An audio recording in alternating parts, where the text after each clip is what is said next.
presenta la película Fuente de Alimentación Stabilizada. Un video tutorial producido per Grupo 1.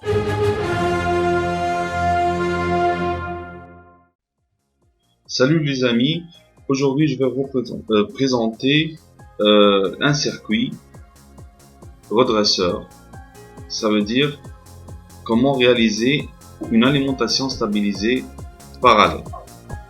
À l'aide de ce circuit, on obtient un signal continu stabilisé au niveau de la charge RL. Tout d'abord, il faut abaisser la tension efficace d'un signal alternatif de 220 à 12 volts, et ceci grâce au transformateur. Donc voici les images qui représentent deux signaux alternatifs d'amplitude différentes.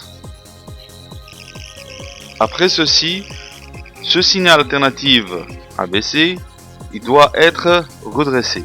On utilise dans ce cas un circuit redresseur à base de 4 diodes qu'on appelle un redresseur de pont du diode.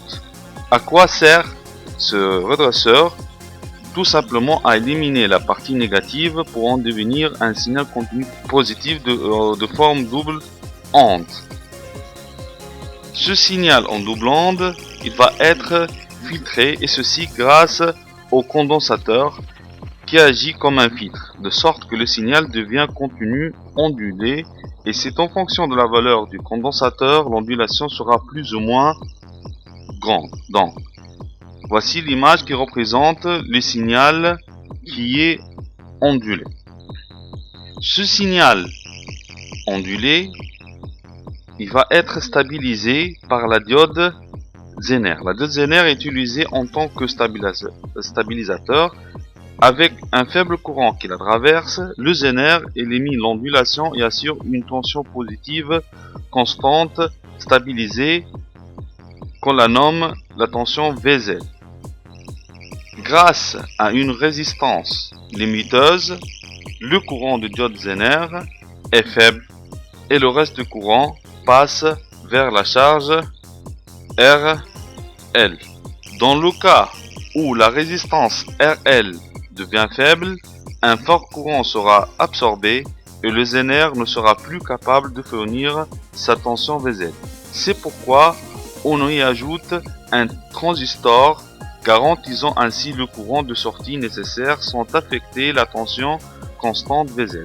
On rappelle que la tension de sortie du circuit est égale à la tension de Zener moins une chute de tension de 0,7 volts entre la base et l'émetteur du transistor, et que le courant de la sortie ou le courant de l'émetteur est égal 100 fois que le courant de la base de celle du transistor.